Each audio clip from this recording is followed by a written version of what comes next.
యుగాలలో మొదటిది కృతయుగం. ధర్మం 4 పాదాలపై నడిచిన ఈ యుగాన్ని సత్యయుగం అని కూడా అంటారు. ఈ యుగంలో శ్రీమన్నారాయణుడు లక్ష్మీ సమేతుడై భూమండలాన్ని పరిపాలించాడు. దీని కాల పరిమాణం 17,28,000 సంవత్సరాలు. ఈ యుగంలో ప్రజలు ఎలాంటి బాధలు లేకుండా సుఖ సంతోషాలతో మంచి మానవత్వంతో నిస్వార్థంగా జీవించారు. ఎలాంటి అనారోగ్య సమస్యలు కూడా ఉండేవి కావు. మోసం, ఈర్ష్యాద్వేషాలకు ఈ యుగంలో చోటు లేదు. వర్ణాశ్రమ ధర్మాలలో భాగంగా దైవ కార్యాలు, యజ్ఞయాగాలు, ధ్యాన, యోగ ప్రక్రియలను నిర్వహించి మోక్ష సిద్ధిని పొందేవారు. ఈ కృతయుగంలో మనిషి 32 అడుగుల ఎత్తుతో ఇచ్చా మరణం అంటే తాను కోరుకున్నప్పుడే మరణం పొందేలా ఉండేది. ఈ యుగానికి రాజుగా సూర్యుడు, మంత్రిగా బృహస్పతి ఉండేవారు. సూర్యుడి ప్రభావంతో క్షత్రియులు, గురు ప్రభావంతో సద్బ్రాహ్మణులు జన్మించి ధర్మపాలన జరిగింది.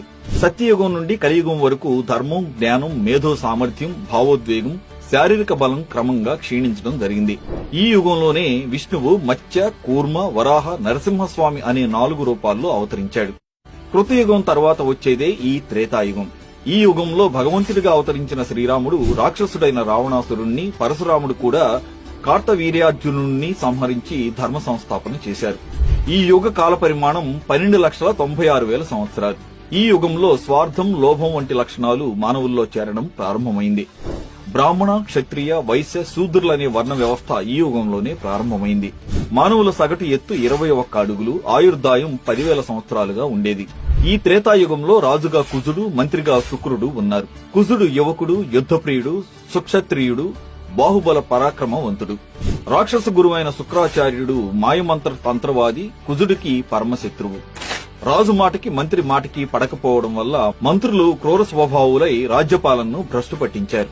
స్త్రీ వ్యామోహంతో కలహాలు పెంచి దైవ కార్యాలు నిర్వహించే వంశాలను అంతరించేలా చేశారు.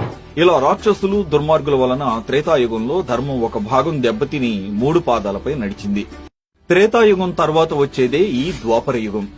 ఈ యుగంలోనే శ్రీ మహావిష్ణువు శ్రీకృష్ణుడిగా అవతరించాడు.